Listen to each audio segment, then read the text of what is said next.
Theater presents Nancy Gates and Scott Brady.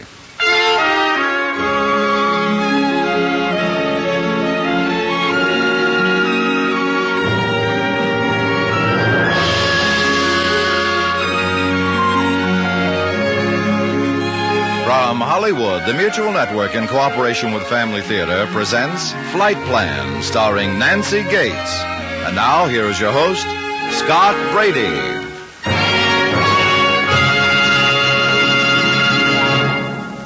Thank you, Tony Lafrano. Family Theater's only purpose is to bring to everyone's attention a practice that must become an important part of our lives if we are to win peace for ourselves, peace for our families, and peace for the world. Family Theater urges you to pray. Pray together as a family.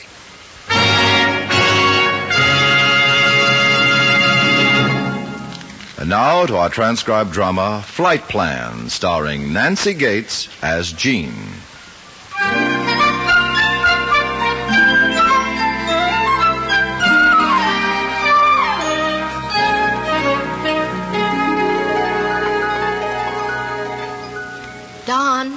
Don, time to get up.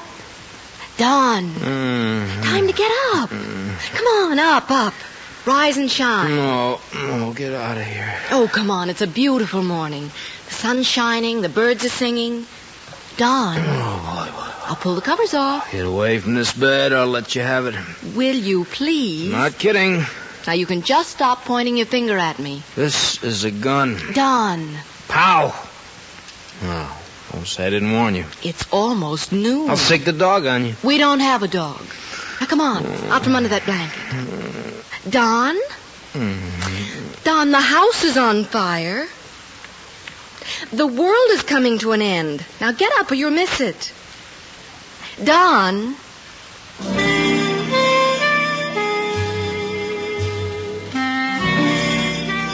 If you're married, it's not at all likely that you have as much trouble as I do getting your husband up in the morning. Of course, mine's a little different. You see, he works nights. Oh, not because he has to. He says it's because it's easier to think at night. Easier to let the imagination run free. And when you're a cartoonist, that can be pretty important. Don, you asked me to get you up at 10:30. Don? A flying saucer is hovering over the street in front of the house. So they want you to move the car so they can land. Don? Oh, it's no use. Of course, I've always thought Don's imagination was pretty good at any time of the day. Now, take how I got into this, for instance. Just how I happened to meet him. It never would have happened except for Don's imagination, and, well, at least we never would have gotten married or even had that first date. Washington International Airport was where it all began. You see, being a hostess with Transnational Airlines, I was at the reservation desk, checking the passengers on my next flight when I first saw him. There you are, Mr. Jennings. I hope you and your wife have a very nice flight. Your tickets are in this envelope, and these are your gate passes. Which gate was that? Gate 5, sir. I've never flown before, you know. Everybody keeps telling me there's nothing to worry about. Nothing at all, sir. Of course, I know that, but I would appreciate it if you could tell the pilot not to fly too high. My wife, you know, tends to get nervous. Doesn't bother me, and that's my wife, you know. Yes, sir. Gate 5, you say? Yes, sir. 15 minutes. Thank you. Please tell the pilot. You're welcome, sir. Pardon me. Oh, I'm sorry. I didn't see you there. May I help you? You are the reservation clerk? Well, I'm a stewardess, but if it's about tickets, I'm sure I can help you. Stewardess? Well, it's not on the Denver flight, is it? Well, yes, as a matter of fact, it is. Ooh, I'm in luck. Is there something I can do for you? Yes. You have a reservation for me, I believe. The name is Clifford, Don Clifford. Oh, let me see, sir. Ames, Bronson, Calder. Yes, here we are. Don Clifford. One way. That'll be $132.60. Fine. How you think this covers it? Oh, what? No, it's a government voucher. Oh, really? I've never seen one of these before. Well, it's just as legal as a silver dollar. Yes, I'm sure it is. And it covers the amount right to the penny. Isn't that interesting? May I have my ticket? Oh, I'm sorry. Here you are. Oh, thank you. Thank you very much. Was there something else? Yes. Tell me, has Mr. Churchill arrived yet? Churchill? I don't believe it. Bald on top, carries a cane, rather portly gentleman, usually smoking a cigar. Not that Mr. Churchill. Oh, I shouldn't have said anything. He's probably traveling incognito. Now, miss, look, I would appreciate it if you just forget that I said that. You mean Winston? Please keep your voice down. You mean Winston Churchill? No, I didn't say that, did I? In fact, we agreed to forget I said anything at all. Oh, my goodness. On my flight. Now, Miss Coverly, Jean Coverly. Yes, Miss Coverly.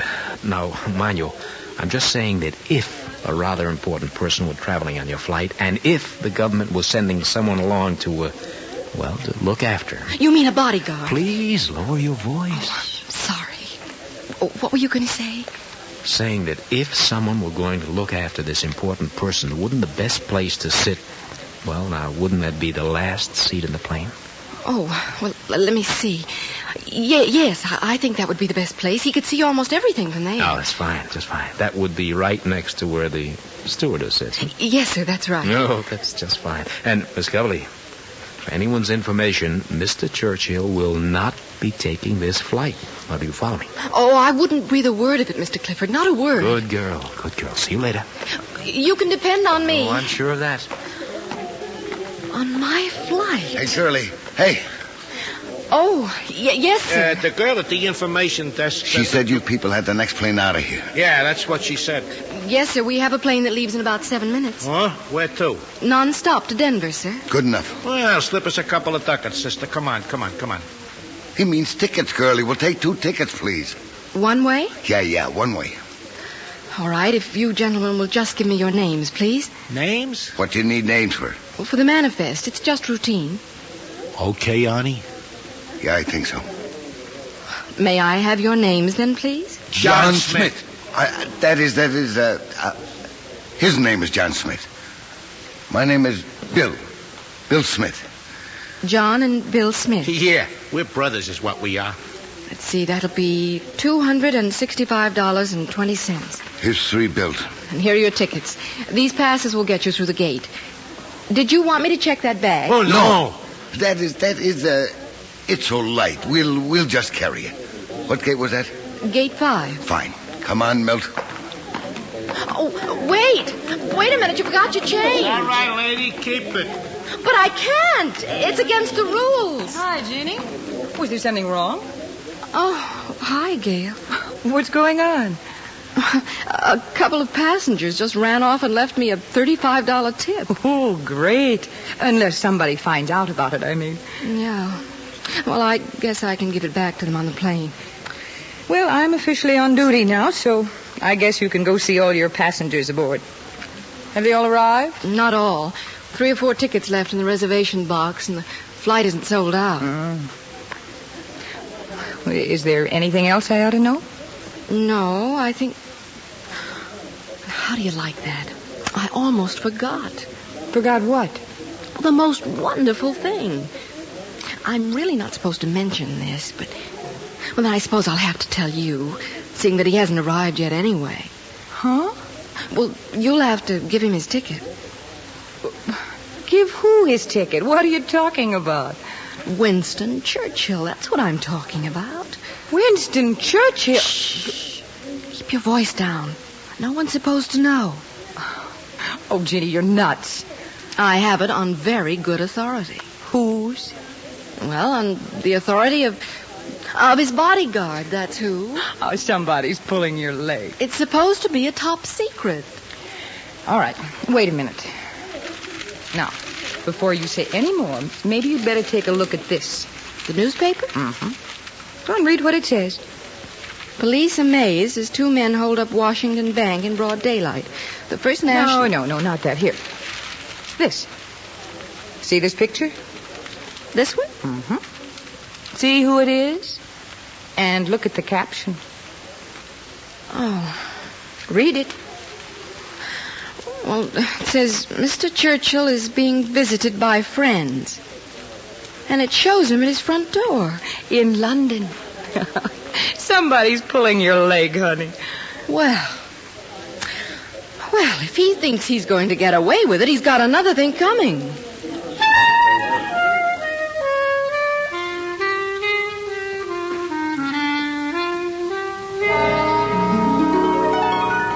I was pretty busy until the plane was in the air, so I remember I didn't say anything to Don right away.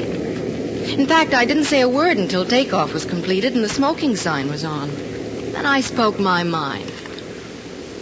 I suppose you think that was very funny. Pardon? Make a great story for the boys back at the barber shop. Barber shop? It's only my position, Mr. Clifford, which prevents me from telling you just exactly what I think about a trick like that. You're pretty mad, huh? Well, how'd you feel if somebody deliberately made a fool out of you? Well, I didn't do it for that reason. No, you gotta believe that, really, I didn't. What possible reason could you have had?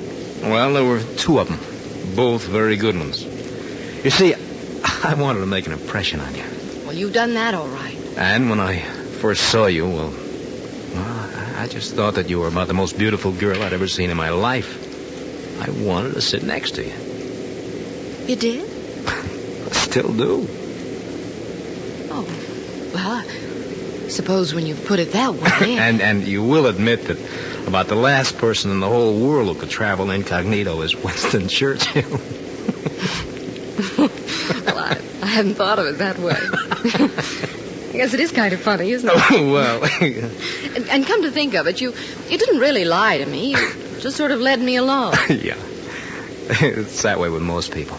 I mean, with most people who have a little imagination. Yeah, but the whole thing could have backfired. Well, I got pretty angry. Ah, you wouldn't have stayed angry. How do you know that? Well, because it's pretty hard to have a healthy imagination without having a pretty good sense of humor, too. Well, I never thought of that. You know, I bet you look just wonderful in pink. What's that got to do with imagination? Nothing. If you don't have a pink dress, how about blue? Have you got anything in, say, nice light blue? Yes, I have. Why? No, I want to know what kind of flowers to get you. Flowers? Well, after all, can't have you wearing flowers that clash with your dress now. What on earth? At dinner. Oh, but then maybe I'd better tell you where we're going so you'll have a better idea what to wear. Now, look, Mr. Now, look, it's just one of the nicest little places in Denver. Oh, you'll love it. Soft, warm room with a great big stone fireplace. Small orchestra on the order of George Shearing, but slower, softer. Oh, will you see it? The whole place is illuminated only by candlelight. There's a little dance floor that overlooks the colored fountains playing in City Park Lake. In the winter? Well, what I meant is that a dance floor that overlooks the lake and the parties of ice skaters warming themselves around open fires. And, oh, that food. Prime ribs of beef that just melt in your mouth. Sounds lovely. You know, maybe a white dress would be better after all. Now, Mr. Clifford, I can't go out with you. I don't even know you. Oh, no problem. You will by the time we reach Denver. That's why I took this seat, so we could get acquainted. Remember? Now, if you want a little of my background, you already know my name. I'm 29 years old. Oh, by the way, you are single, aren't you? Yes. Good. So am I. Now, if you want a work reference, right now I work for the government. Pardon me, I just happened to be passing by and I heard... Did you say you work for the government? Yeah, that's right. Oh, no. Something wrong, Mr. Smith? Huh? Is there something I can do for you, sir? Oh, no, lady, nothing at all. I'm sorry, pardon me, excuse me, I'm sorry. What do you suppose is the matter with him? I don't know. Got all the way down here and turned around and went back. Maybe sick. He looked white as a sheet. Maybe I'd better go see. Oh, no, don't go. There's nothing wrong with him. I really should check. It's my job, you know. Now, look, you don't want to embarrass him. Embarrass him? Well, if he was a little upset, he's apparently over it by now. But still, And he certainly wouldn't appreciate you calling the other passengers' attention to his condition. I'll only be a minute. Well, you will come right back now. All right, I'll come right back. You promise? I promise. Everything all right, Mr. Jennings? Fine, Joe. We're a little high. Just fine. Fine, thank you. That's good. But I tell you, honey, he's a fed. I should have spotted him sooner. Impossible. With my own ears, I heard him. Ixnay. What's the matter with... Oh, hello, miss. Oh. Everything all right? I was just coming to ask you, Mr. Smith. Smith? Oh, me. You looked as if you weren't feeling too well. It was nothing. No, nothing at all. Feel great. Never felt better. Of course, but if you'd like a little water... No, nothing. Fine. Feel great. Well, if you're sure. He's sure. Healthy as a horse. Well, all right. Thanks anyway, lady. Oh, would you like for me to put that bag up in the rack, Mr. Smith? No. I mean, it's fine right here. Look, lady, if we want anything, we'll call on you. Huh? All right. It's the button right there by the light. Great. Thank you. And if you have any more trouble, there's a carton under the seat. Yeah, we know. Thanks. It's all right. If you need anything, just ring. Yeah, thanks, lady. Hey, honey. Huh? You suppose she knows anything? Nah. Well, no, I don't know. She was talking to her dick. That's how I heard. You want to know what I think? What? I'll tell you what I think. I think you're out of your mind. I think you're losing your grip. But, honey, I heard him. I tell you, Keep your voice down. I heard him say he was a government man with my own ears. Look, Mill. It's impossible for him to be on our trail as soon. It's just impossible, that's all. Don't know how they figured it out so quick, but they did. You know, honey, the feds ain't like local cops. But they're not as sharp as all that. Robbing a bank. I never should have let you talk me Shut into up it. and let me think, will you? And then carrying the money over state line. That's a violation of Mann Act is what it is. Nothing of the kind. Well, some other act then. It's a double compound felony, I'm sure of that. Well, if they got us, they got us. I ain't gonna give more to work with.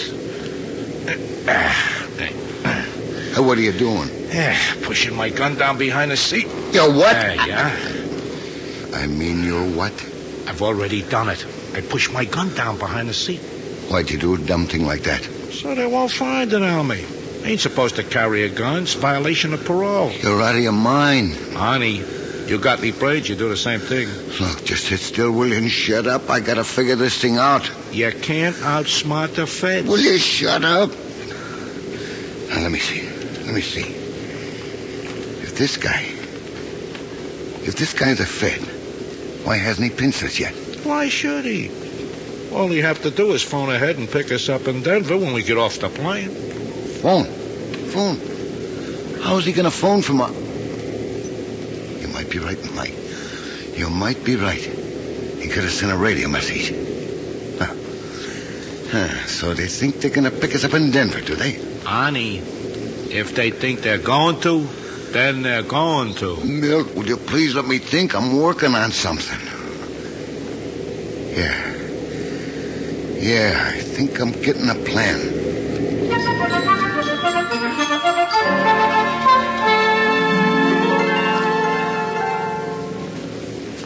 Hello again. Hey, thought you said you'd be right back. Well, I had to serve lunch. It's my job. If I'd known it would take so long, I'd have insisted on helping. Feels so good to sit down again. Yeah, I'll bet. That, take care of your duties for a while? For a while, I think. How's that fellow, what did you say his name was, Smith? Oh, him? He seemed fine. In fact, he asked for seconds on the chicken, so he must have been fine. You know something? Watching you walk up and down, with the trays serving lunch, came to a decision. Decision? About what? About you. A white dress would be nice. Pink dress, blue one, both would be great, but it's fine with me if you just wear that uniform when we go to dinner. I'd love to have seen you when you were a little girl. Bet you're really something to see.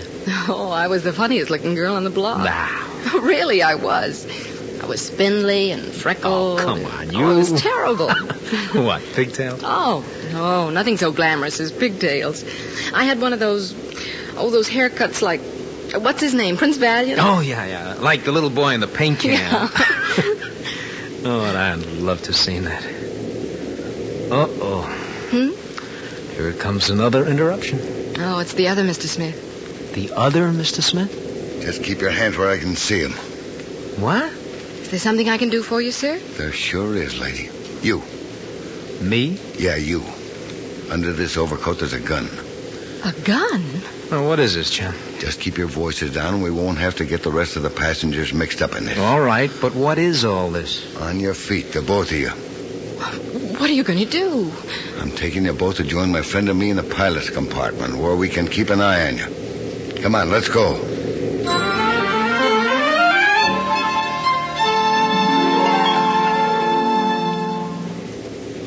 All right, the lady goes through the door first. Then you, Buster, and then me. Go ahead. Better do what he says, Gene. Now I'll close the door and we'll have it nice and cozy in here. Oh, hi, Arnie. I got them all with me. No. Hey, what'd you do with the pilot? Nothing. Nothing. What are you telling me? Nothing. He's lying all over the floor. Just did what you said. You told me if he makes a sudden move, I should clobber him. All right, so he made a sudden move. Oh, is he? He's not dead, but it's no thanks to this man. It looks like he'll be out for quite a while. Great, just great. Oh, I'd better get some water. You'll stay right where you are. Look, fellas, what's going on? You two thugs trying to hijack this plane? Oh, he's getting cute, as if he didn't know. And him a government man. These two robbed a bank in Washington. They seem to be under the impression that you're a G-man, so they want us to land. Or rather, now they want me to land in Kansas City. You aren't by any chance a G-man, are you? Me, a G-man? No, not even a little bit. Oh, now don't give me that. I heard you say you were with my own ears. You can't just leave the captain on the floor like that. Somebody do something, please. I'll get the first aid kit and bring him around. Just let me get out of this. Oh, no, you don't. Milk, don't hit him. You did hit him, you big dumbass. Honey, he made a sudden move, and you told me He's that... the co-pilot, you idiot. And who's going to fly the plane? That is a very good question. We'll all be killed. Ah, lady, I wasn't taking any chances. I saw him set the plane on automatic pilot. You think I'm stupid? Well, I think you're stupid. You ruined everything. You goof, you nincompoop. Nincompoop? Hey, fella, he shouldn't talk to you like that. Oh, you shouldn't talk to me like that, Arnie. All the guys I had to tie up with for a partner. This is no time for quarreling. Let him fight, honey. Let him fight. You've been a jinx since the day I met you. Oh, a jinx, huh? Well, you don't have to take that from him. No, I don't have to take that from you. Well, I'd like to know what you think you can do about it, you big dumbass. Your oaf. Go on, hit him. Go on, hit him. Hit him? He's got a gun on me. You sure it's on you? Yeah? Okay, now hit him. Hey, thanks, mister. That's all right, chum. Now, since I've got the gun, Mr. Smith, I would appreciate it if you'd put your hands behind you so the lady can tie you up, huh? Put my hand... Oh, the jig is up, huh? Afraid so. Okay, lady, start tying. I guess I'm smart enough to know you just can't beat the fence.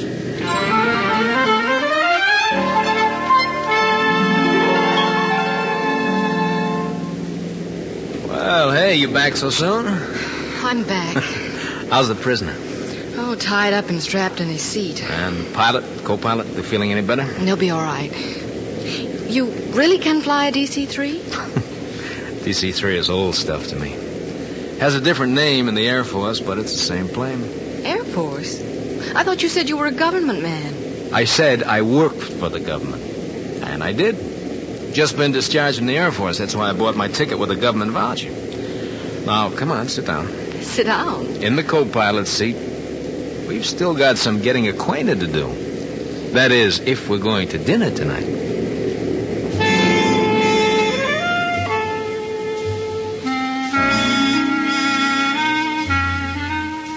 And we did go out to dinner. And it was the first of a lot of wonderful dates. Don went back to his civilian occupation, cartooning, and a year later we were married. We've been living happily ever after. Never a cross word between us. Unless it's when I'm trying to get Don up in the morning. Don, time to get up. Don. Come on, time to get up. All right, I'm up. Not till you're sitting on the edge of the bed. All right. There. That make you happy? Oh, what's been going on? I've just been telling the people how we met. Oh, you mean about the USO dance? Don, Look, honey, go get me a cup of coffee, huh? But You said it was morning. I won't believe it till you bring me a cup of coffee now, scat. But I was telling about... Coffee, woman, coffee, now. Oh, all right. Orange juice, too? No, honey, just coffee. Oh, that's a great girl, that. So she told you the story about how we met, huh? Well, which one? About how I was the great white hunter in Africa and saved up in the headhunters? Or was it the one where I was the first mate of a ship that went down at sea? And out of all the passengers, she was the only one I saved. No, it was probably that airplane one. That's her favorite. You know, you can't really blame her, though. It's more just plain storytelling than lying. You see, with me doing a comic strip for a living and Jeannie doing most of my plotting for me, her imagination kind of tends to get away from her. If she ever told you the story about how we really met, well, just would have bored the socks off you. No, it's a great girl, though. Looks wonderful in blue.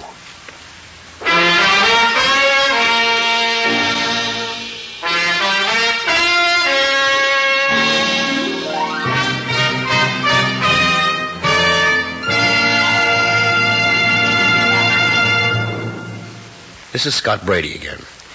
If you listen to Family Theater often, chances are you've noticed that our stories usually have happy endings. There's a very good reason for that. You see, most drama, whether it be a radio play, a motion picture, or a television show, is designed to help you escape. It's meant to be a diversion, to help you get out of your own mental surroundings and become a part of the drama. Let you, through your imagination, become one of the characters in the play or associate yourselves so closely with a character that for a brief period of time you're more concerned with some dramatized problem than you are with your own real problems. If the play has a happy ending, if all the leading characters' problems are resolved, it's likely you come away feeling a little better and a little more hopeful of solving your own problems. And, of course, the reverse is usually true when a play has a sad ending.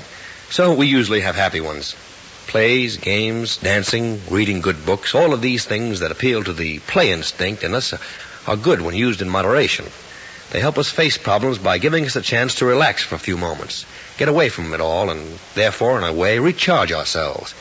The play instinct and imagination are two gifts God has given us to help us face our own problems. They are great gifts, but there is one that's a little better. Better because it works almost directly on the problem, even when it might be too big for us to handle alone. I mean prayer. Prayer is the means through which any difficulty can be faced, for through prayer we can call for divine assistance. Just by asking our Maker for help, we can obtain it. That was promised by God when he said, "Whatever you ask in my name will be given to you." And at another time, to those who take their problems to the heart of God, "I will bestow abundant blessings on their undertakings." Divine help is available through prayer. Family Theater suggests family prayer for the very good reason that it can keep one kind of problem from ever coming up in your home. The family that prays together stays together. More things are wrought by prayer than this world dreams of.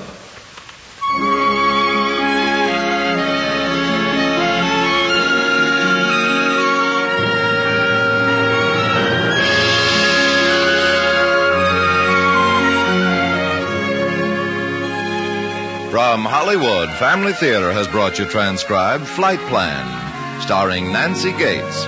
Scott Brady was your host. Others in our cast were Tony Barrett, Paul Dubov, Lynn Allen, Addie Marr, and Jim Nusser.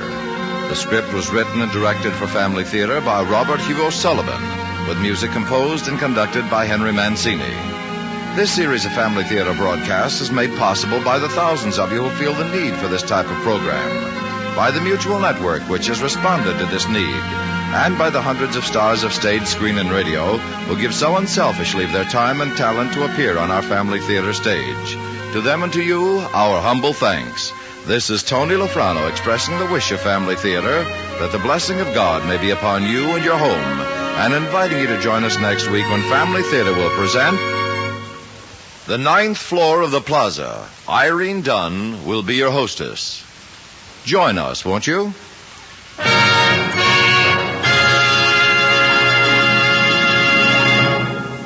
Family Theater is broadcast throughout the world and originates in the Hollywood studios of the world's largest network.